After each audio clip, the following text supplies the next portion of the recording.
Another episode of Cady's Corner ready to roll here, presented by Godzilla Media, and of course, sponsored by our good friends over at SeatGeek. As throughout the summer, if you're looking to buy tickets to your favorite band, sports team, venue, whatever it may be, you can buy your tickets from SeatGeek.com and get $20 off any ticket purchase over $50. All you gotta do is go to SeatGeek.com, put in the promo code GOZ, that's GOZ.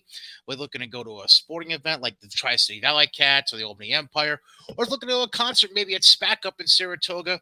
Again, just go to SeatGeek.com and any ticket purchase over $50, you can get $20 off using the promo code GOZ, that's GOZ. So save some money and enjoy your summer with SeatGeek and using the promo code GOZ, GOZ. As always, I'm Brian Cady, your host, and ready to rock and roll with another week of baseball coming up as we are now getting into the thick of the dog days of summer. MLB is approaching the All-Star break in a few weeks. But of course, as we've had every week since their season basically started, we get into the Mohawk Minute. That's right, the Amsterdam Mohawks, one of the I'd say the top team, I believe, statistically and in the standings in the Perfect Game Collegiate Baseball League. They're getting ready for a home game tonight against the dreaded Albany Dutchmen. We're not going to talk about who they are and who their coach is and whatever. Maybe we'll leave Brett to bring that up. But yeah, Brett Coker, star for Middle Tennessee State, joins us now on the show. Brett, welcome on in. How you doing? I'm doing well, hanging in there. How about yourself? I'm doing well, ready to roll. It's been what, three, four? No, it's been 4 days since the last home game. So it's going to be good to be back at Shuttleworth. I'm sure you guys will be happy to be playing there again. Yeah, we've had a lot of road games, so ready to be back home. Damn right. Yeah. I mean, well, let's just go back in time. Let's go back to when you were a kid. Growing up in Hendersonville, Tennessee. You know, uh, Not a whole lot of us around upstate New York are really going to understand, what it's like growing up in Tennessee, and particularly in Hendersonville. So, just talk a little bit about growing up there as a kid and what that was like for you.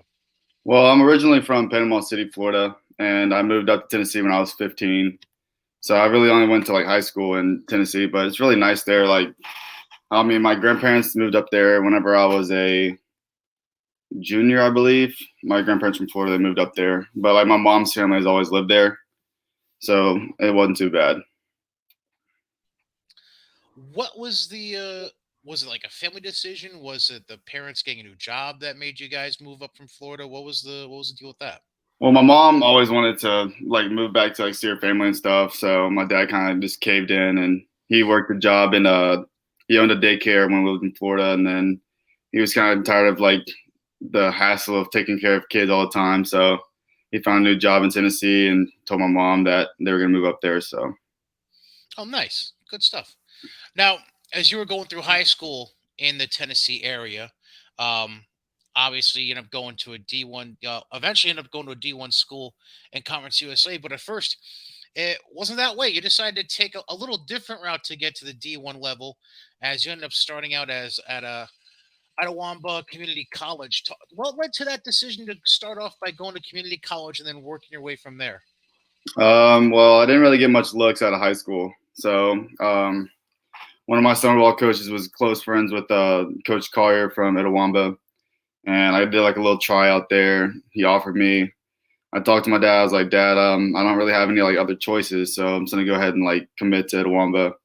And I called the coach the next day. I told him I was gonna commit there. And then out of junior college, I only had two offers. One was from MTSU, and the other one was from Delta State, which is a D2 school.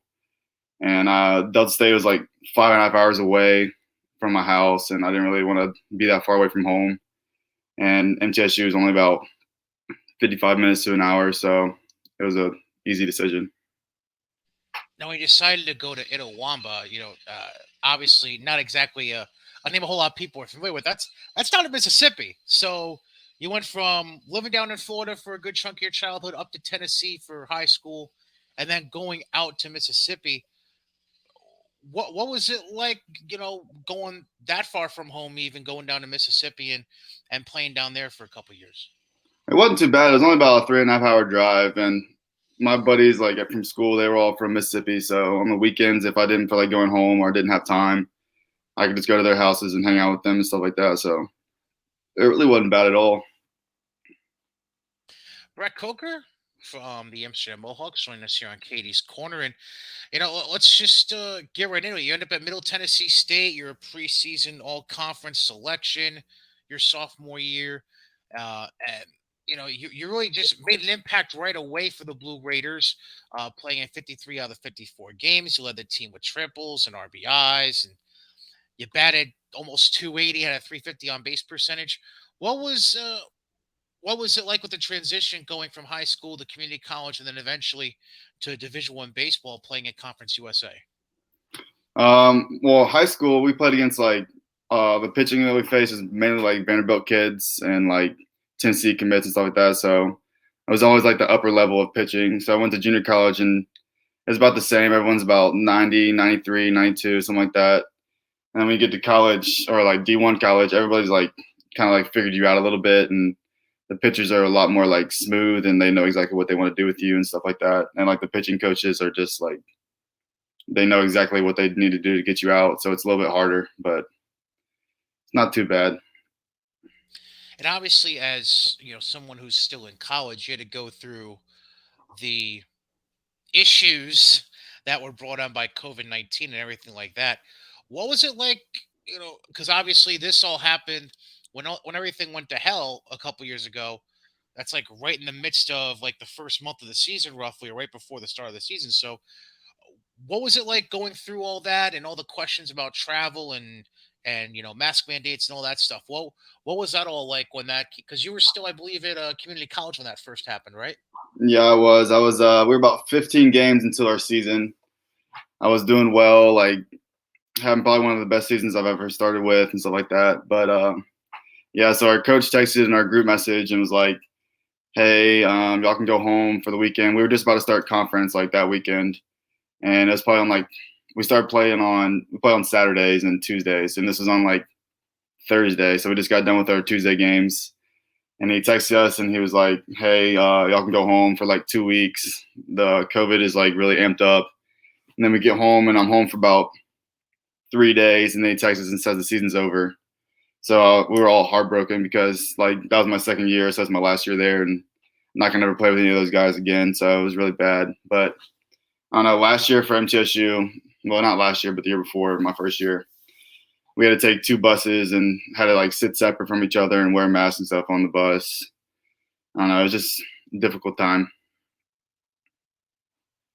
Now, at the same time, though, because of the shortened season you had, um, that provided you an extra year of eligibility, I assume, correct? So technically, Yeah. I guess academically, you. So did you just technically graduate with an undergrad degree this spring, No, I'm or graduating next year. okay, okay? So because you just finished what technically is your junior year athletically, um, correct? Does that sound right? I'm going into my fifth year, so I've already done 4 years. So Right. this is my last year. So, Okay. but they gave us that extra year. So like I was a senior, but I was a junior, and then I was a senior, or I'm a junior, then I was a senior, whatever. So Right. Yeah. Yeah. Because yeah. Okay. Um, And then this season, right before you end up coming to Amsterdam in the spring, uh, just an amazing year as a junior. Um, I mean, your batting average came up. You played 55 games, set new career highs of doubles, ribbies, assists, your fielding percentage. Even had an 11-game hitting streak at one point. What was the difference? Is it just seeing the pitchers a little better, getting more used to their approach with you that had changed since going from community college? um, baseball is like a confidence sport, and when you're hitting good, you're feeling good. So like when you get on like a little run, and that's just all you got to do. Because I usually sometimes I'm like really hot, and then sometimes I'm like a little bit cold, but not like super cold. And then sometimes I'm really cold. So that's like something I've been trying to like progress at and make sure I just stay on like a flat, even surface. Now, this is your second year here in the upstate New York area playing for the Mohawks. Uh, how did you end up landing here last year in 2021? How did you get to Amsterdam that way? My the pitching coach Kyle Bunn from MTSU. He wasn't here this last year, but he coached with Coach Griff, I think in junior college or something like that. So he already had that connection, and I guess he just talked to him and said that, hey, we have an infielder for you, and whatever just happened happened. I don't know. How long did it take for you to get used to Coach Griff's kind of language? Well, he's from the South, so it's not too hard. That's Uh, how we all coach. So yeah, Griff is a very interesting human being to say the least. He's very very interesting. Um, so I guess the thing is with coming up here though, obviously we talked beforehand going on the air. You're staying with a family in the area. What's that like for you? I mean, is it basically just like essentially like a dorm lit? Well, no, obviously you're not in a dorm, but I mean, like as far as being used to where you're staying in the summer when you are with the Mohawks, it's just kind of like the dorm approach, kind of, or is it a little well, different for you? I'm like down in the basement area, so like I'm kind of like separate from the house, but like the living room and stuff is like upstairs and stuff like that. So it's not too bad. It's kind of like the same as junior college, where you're just kind of just hanging out all day. And I live on the lake, so it's not too bad. I can go out there whenever they have off days and stuff. So it's pretty good. Now, last year, obviously, you played well. You end up coming back this year. The squad this season starting off really well. Um, had a little bit of a bump in the road about a week or two ago, but seems to be finding its stride again, especially this past weekend. And going into the games you played so far this week. How do you feel overall about the squad? It seems like they some pretty solid pitching. Yeah, hard to find really any weak spots, honestly, in that lineup. How do you feel about it as somebody from the inside? It's really special. Like, I mean, when everybody's clicking, it's like we can put up 10 runs just in about 2 innings. So it's really good to like be able to have pitching that can give up like 1 or 2 runs, and then on offense, they'll score 9 or 10 runs about every game. So it's been nice. It's kind of like the same as last year, but I think we might be a little bit better this year. All right, real quick before I let you go, I'm kind of curious. Who who's like the team jokester? Who's the prankster on that squad? Who's one that keeps all the young guys on their toes right there? Probably Josh Overbeek. He's a character, or Cam Love. They're just out there, but they're good guys. So It must be a Big Ten ACC thing. They're kind of weird like that. That's all yeah, right. definitely. One last thing. Obviously, you've performed well with the Mohawks last summer, as well as this summer so far. What's the end game for you as far as your baseball career? Like, do you already have a goal in mind as far as like college is it? Are you looking to go on to the next level and potentially see yourself either in a frontier league or maybe in a minor league system? What are the thoughts there? Well, I'm hoping to have a good season this coming up season, and hopefully I can get drafted. But if not, I'll probably just go play independent ball. And if my body's just tired of baseball, then I'll just go work. So hopefully I do well this year, and we'll see where that takes me. I did forget to ask one other thing. What are you majoring in? Because I know you're taking summer classes right now, which is to me psychotic given the grind of a Mohawk season. So what are you trying to major in, and what are you looking to what kind of profession you're looking to get into once you're done with baseball?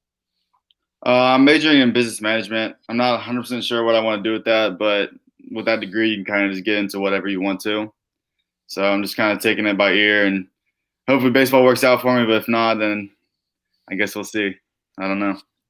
Well, I'll say this: you keep progressing the way you seem to have, at least from the season and a half I've seen out of you with the Mohawks. I'm sure that's not going to be a problem at all for you getting on to the next level. But Brett, I definitely appreciate your time with me. Thank you very much for joining in, and I guess I'll see you in a few hours down at Yeah, Shuttleworth sounds good. against the Dutchman.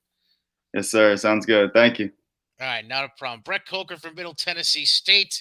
Uh, Prominent infielder for the Amsterdam Mohawks. Again, as we're taping this on Thursday, June 30th, they do have a home game tonight against the Dutchman. And then again on Saturday evening, it's being used as their 4th of July game, essentially, as there will be fireworks afterwards as well. They'll be hosting Glens Falls. Both games, they start usually around 6:40. So Make sure you come check it out because it's a great time over at Shuttleworth Park. It's a great family atmosphere, great family fun, giveaways throughout the game, all kinds of great stuff. So it's a really good time for not just the adults that like baseball, but also for the kids to come out. So make sure you go on and check that out. And not just this weekend, but they still have another month of the regular season throughout the month of July before we hit into the playoffs the first week of August. As far as being on the drive towards the end of the season and the drive towards the All Star break in Major League Baseball, you can get behind the wheel of a brand new car if you want from Mohawk Honda. And you can do it by searching their lot right there in Scotia Glenville, or you can have the salespeople take a look up and down the Eastern Seaboard for you. That's how much they want to make sure they find something that fits you and your family. But the real opportunity right now for you is it's a seller's market. So trading in your used vehicle or straight up selling your used vehicle is really beneficial to somebody looking for a new vehicle like yourself. And in some cases, you're going to get more money back than what you paid for it, which is remarkable right now with their Kelly Blue Book Instant Cash offer that continues to go on as the supply chain is still facing challenges, which is creating this tremendous selling opportunity for you. And of course, the buying and selling experience can be made very easy, whether it's with Cars with Kern Svoboda, our boy Trav Landry, Luis the VIP Man Morales, Cam McKenna, C Mac, that's right, or hell, go talk to the man in charge. Go right to the horse's mouth. Go right to General Manager Greg Johnson. That's right, because at Mohawk Honda on Freeman's Bridge Road in Scotia, they want to buy your car and then put you behind the wheel of something that'll fit your budget and your lifestyle as they always go out of their way to please you. That being said, we start with the MLB talk and we kick off right away with the Boston Red Sox. Red Sox right now, they're in a funny place, and here's why. They're 43 and 33, which is really good. They're a half game ahead of Toronto for second place in the division. They've got the first wild card. And when you take a look at the wild card standings right now, it's Boston and Toronto basically neck and neck. And they got Tampa lurking right behind at 40 and 34. So about 2 games behind Boston, who's in the first spot, a game and a half behind Toronto. And then you got Cleveland at 38 and 34. And of course, don't forget about Chicago. If they can ever find their stride and ever stay healthy for the love of God and somehow find their way past the 500 mark, they can get right into it very easily. But that being said, the Red Sox are in a little bit of a tricky spot because A, they're so close with Toronto and Tampa that any streak of bad games could cost them and kick them out and be on the outside looking in again. Another reason things are a little weird for them is that they played so well for the last month, but they're still 13 back of the Yankees. And that's not me trying to rub it in. That's just facts. Like when you play the kind of streak of baseball the Red Sox have played over the last 3 to 4 weeks, you'd be like, all right, we're in a good spot. We got to be within a couple games of the division. But the Yankees are just playing so out of their damn minds this first almost half of the season that they're still 13 back. So that's really it's more of a credit to the Yankees than it is a discredit to the Red Sox because the Boston Red Sox have really grinded their way back into things, put themselves in a prime position as they have today off. They go to the Cubs for three Friday through Sunday, then they come home to start a series with the Rays with a matinee on the 4th of July. But again, this is a squad where the Red Sox have just been grinding away and grinding away and grinding away.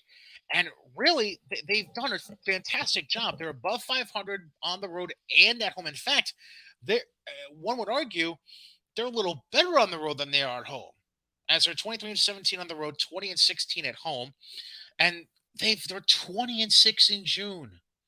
They're 20 and 6 this month. They went from starting the season 9 and 13 in April to playing 500 ball in May to being 20 and 6 in the month of June, and they're still 13 back in the Yankees. That's how absurd the start has been for the Yankees.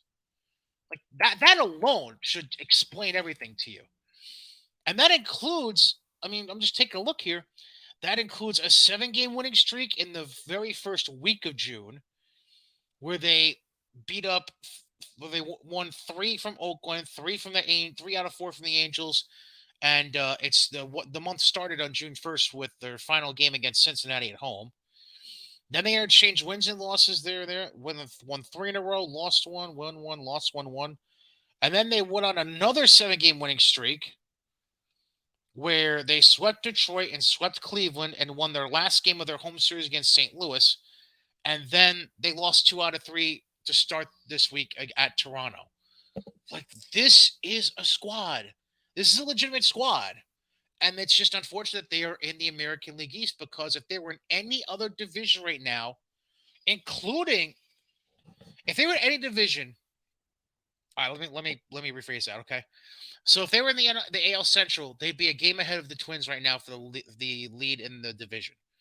If they were in the AL West, they would be 5 games back of the Astros, which is respectable. If they were in the NL East, they would be 4 games behind the Mets. Again, respectable. They'd also be a game behind the Braves for second place, which tells you how hot Atlanta has been.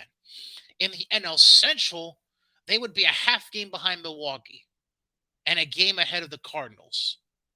And then in the NL West, they would be 4 games behind the Dodgers and 2.5 behind the Padres. That's how good Boston has been. They've been right there with the elite of the elite throughout Major League Baseball, except the Yankees, because these first 75 to 80 games so far this season, it's been the Yankees one and basically everyone else fighting for second place in Major League Baseball. Um, it's just that's just it is what it is. In a On the good side for the Red Sox, by the way, Nathan Eovaldi did play catch Monday. He did throw a bullpen yesterday. No official report at all coming out of that bullpen, by the way. They've been very closed door. Like, you can't find any news on Google. You can't find any news on Twitter. Trying to find news about this Nathan Eovaldi bullpen yesterday is like trying to get into Fort Knox. It's goddamn impossible. Um, Kike Hernandez, no report on him yet either. No news on Garrett Whitlock at all. So the the the IL report is very vague, and I'm only giving you what I can provide you. But I can tell you that Eovaldi is on the way back. My assumption is he'll probably be back in the rotation after 1 or 2 rehab starts. But again, I that's about as much as we know right now. Matt Barnes as well, also on the IL. So, and the fact that the Red Sox are doing all this, by the way, with these injuries, it just goes to show you even more how tremendous this month of June has been for them. As I mentioned, they're off today. They play 3 at Chicago against the Cubs Friday through Sunday. Then they come home Monday through Wednesday for 3 against Tampa, including that 4th of July matinee Monday afternoon at 1:30. And as we get into this New York baseball segment, it's brought to you by our friends over at Johnstone Supply. Summer's here. You can feel the heat in upstate New York and maybe even hear the jackhammers. Maybe not. Maybe my headphones are that good at noise canceling.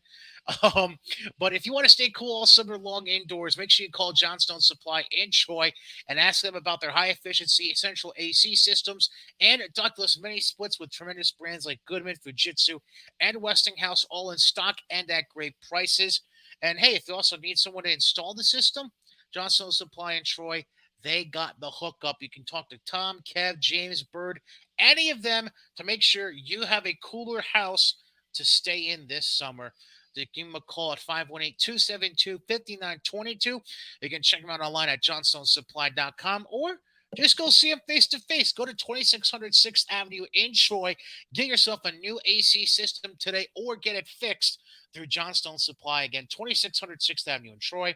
Give me a call at 518-272-5922. That being said, take a look at the Mets. They just they're they're keeping an arm's length, but it's gotten to be a shorter arm's length on the Braves and the Phillies. The Braves are more so than the Phillies. Phillies are above 500.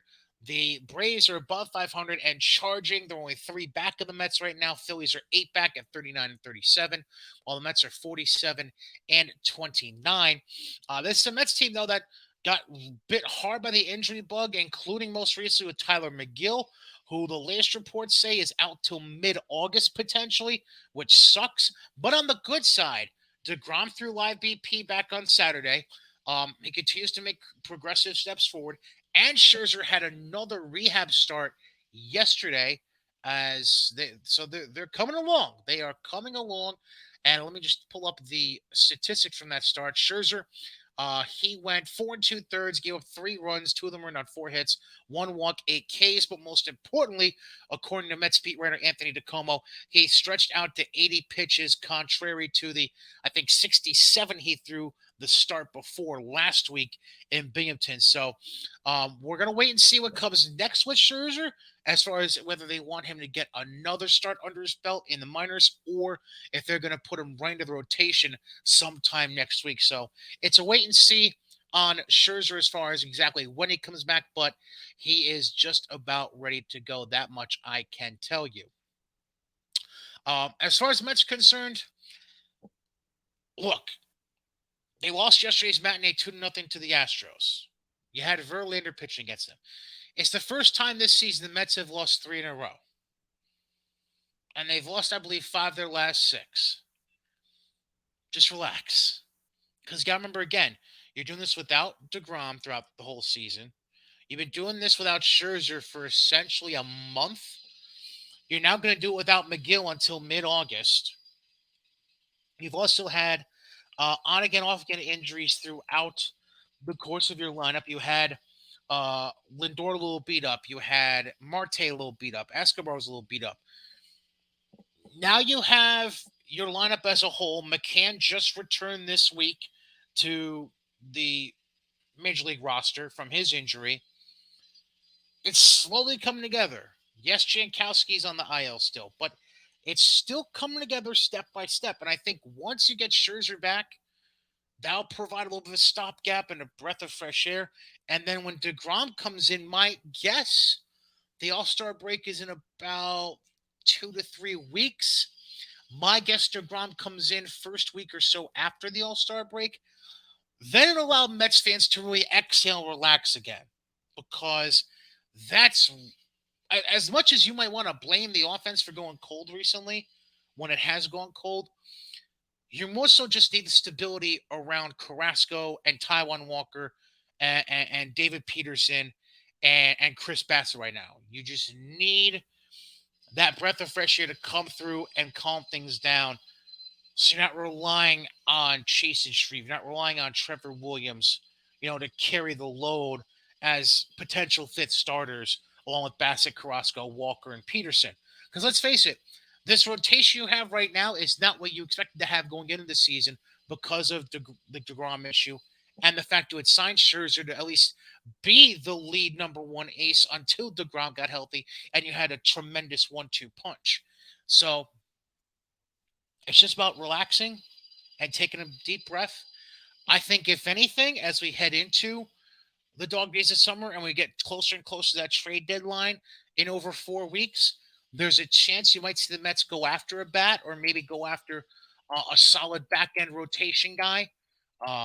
You might even see him go after somebody like Luis Castillo with the Reds, whom could probably use a change of scenery right now. But again, who knows? Maybe they go up to Frankie Montas, who's been tremendous for the Athletics this year and has already been a trade piece since the offseason when the lockout was going on. So there's a lot of potential there for the Mets. I wouldn't freak out yet, even though the Mets have been kind of underperforming these last week or two. But don't freak yet. I think you just need to take a deep breath and relax as far as that's concerned. And then finally, we get to the New York Yankees, tied for the sixth best start in Major League history through 75 games when they won Tuesday night against the Athletics, making them 55-20. They then defeated Oakland again last night to make them yesterday afternoon, and are now 56-20, which is by far and away the best record in Major League Baseball. They are 9 ahead of the Mets and 8 games ahead of Houston. So 8 games ahead of Houston for the best record in Major League Baseball, 9 ahead of the Mets. As Houston's 47-27, the Mets are 47-29, which is intriguing because the Yankees are the only one of the 3 regional teams playing today, and it's a random one game. It's just a random game in Houston, which is ridiculous because think about this: the Yankees were home against Oakland Monday through Wednesday. The Astros were in Queens Monday through Wednesday playing the Mets. Yet they're having they had both teams fly last night to Houston for just a random one-off game today at 6 o'clock at night. And that's make a whole hell of a lot of sense, but whatever. It's Major League Baseball for you. The Yankees then they go from Houston to Cleveland for Friday, Saturday, Sunday. They have the 4th of July off, which is very odd if you ask me. And then they have a quick 2-game series in Pittsburgh before coming back home next weekend. Um, very up and down series, by the way, last weekend against the Astros, where the Yankees won Friday and they were on a roll. They were just moving along, and then they get no hit randomly on Saturday, with Christian Javier getting 13 Ks in 7 innings, and then the bullpen shutting down the Yanks for 2 more innings to get the no hitter, and then they get a walk off home run on Sunday from Aaron Judge. Like I don't know. I can't explain that weekend to you. Point is, though, they still took 2 out of 3 from Houston, so they're in good shape there. But here's a question that was brought up during a Yankee broadcast this week, and it's a very excellent question to bring up. With the way he seems to have labored in his last couple of starts, should the Yankees be concerned about the number of innings being pitched by Nestor Cortez? Now, the reason I say this is because, yes, I understand he struggled as of late. He's gone from 6-1 down to 6-3. His ERA has gone from about 1.5 to 2.5 to a 2.51 to be exact. But let's hone in on the innings pitched, okay? He pitched 66 2/3 innings in 2019. Only pitched 7 2/3 for the Mariners in 2020. And then last year he pitched 93 innings. I He's already at 79 innings. He's never thrown 100, let alone thrown 95 innings in a season. So if you're the Yankees, do you potentially look at that as a red flag, and even further reason to potentially go after, like I mentioned with the Mets, a Luis Castillo, a Frankie Montas? Because you also got to remember, um, Domingo Herman is coming back at some point. So that provides an extra incentive potentially to get another arm. Because you have Cole, you have Montgomery, you have Tyone, you have Severino. They're all doing very well this year. Cortez obviously has done well this season. But I feel like maybe we're starting to see a little exhaustion from Nestor and a little bit not discomfort as far as like physical discomfort, like his arms about to fall off. But you got to think long term about this. Is Nestor going to be able to sustain the rest of the season and potentially throw 200 innings this year? That's a big question mark you have to think about if you're the Yankees. Does this provide incentive to go get Montas? Does it provide incentive to go get Luis Castillo?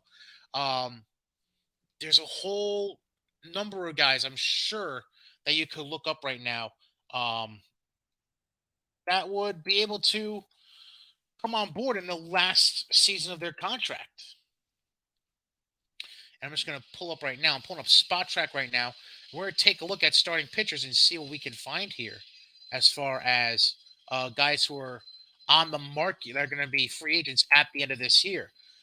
Do you go and get Noah Syndergaard out of the horrendous setup that he has right now with the Angels? Um, do you try to go get Zach Greinke from Arizona? Or no, Kansas City, excuse me. Do you go after Shaw Mania for the Padres? I know he just got traded in the offseason from Oakland to San Diego, but you know, maybe you could pull that off. Um, I would have said Andrew Heaney, but he's been on the IL for about a month now, so I wouldn't even bother with that. Uh, I mean, the market's not all that rich, honestly, with potential arms to go get. Really, do you go get Dallas Keuchel from Arizona? I doubt it. So really, your main, because you're never going to get Kershaw out of LA. That's not going to happen. So really, the main names you're looking at right now are Syndergaard, maybe an Adam Wainwright, maybe a Zach Greinke, a Sean Manaea, a Frankie Montas, a Luis Castillo. Those are the main names you could look at right now and say, all right, we might have something here that we can look to. Um, If you want to throw in relievers potentially to go get, and maybe try to push somebody up out of the bullpen like a little Weisinger potentially, it's not a whole lot better, honestly. Yeah, it's rough out there, man, on the market for guys who are going to be free agents after this season. So really, your best options at this point are Luis Castillo, Frankie Montas. I guess I'd throw Noah Syndergaard into that group or an Adam Wainwright. Um, if I had to take any over the other, I mean that's rough. Uh, I mean, obviously Montas has done a tremendous job, so I'd probably go with Frankie number one. Syndergaard's been okay. He's been, you can't really look at his record of 5-6 and judge him by that solely. You got to dig a little deeper. He's got a 3.86 ERA.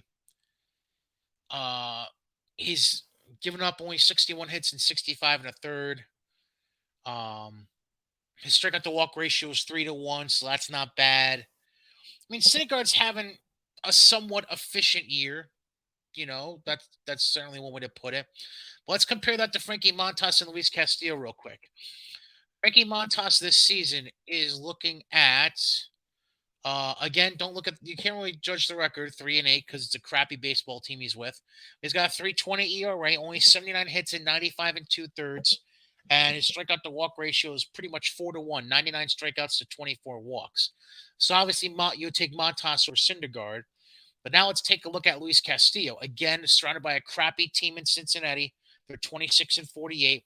Let's look at Castillo's numbers. He struggled in April, but overall for the season, he's turned things around. He's now 3-4 on the year, which isn't bad considering how atrocious his team's record is. A 3.32 ERA. He's only pitched 57 innings because he struggled in April and then spent a little time in the IL in May, but only 45 hits in those 57 innings, and his strikeout to walk ratio is just about 3-1, 60 strikeouts to 21 walks. So if I had to,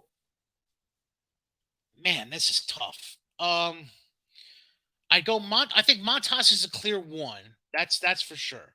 Montas is a clear number one. And then you're kind of splitting hairs at that point between Syndergaard or Luis Castillo. I guess I'd go Castillo 2 and Syndergaard 3 as your options. I think. And this is Castillo's age 29 season. I believe Syndergaard's in his early 30s, if I remember correctly. So I just, I mean, let's just go with this. Montas is a clear one, and then you're basically splitting hairs between Syndergaard and Castillo. Castillo's 29. I do believe Syndergaard's like around 32. I could be wrong.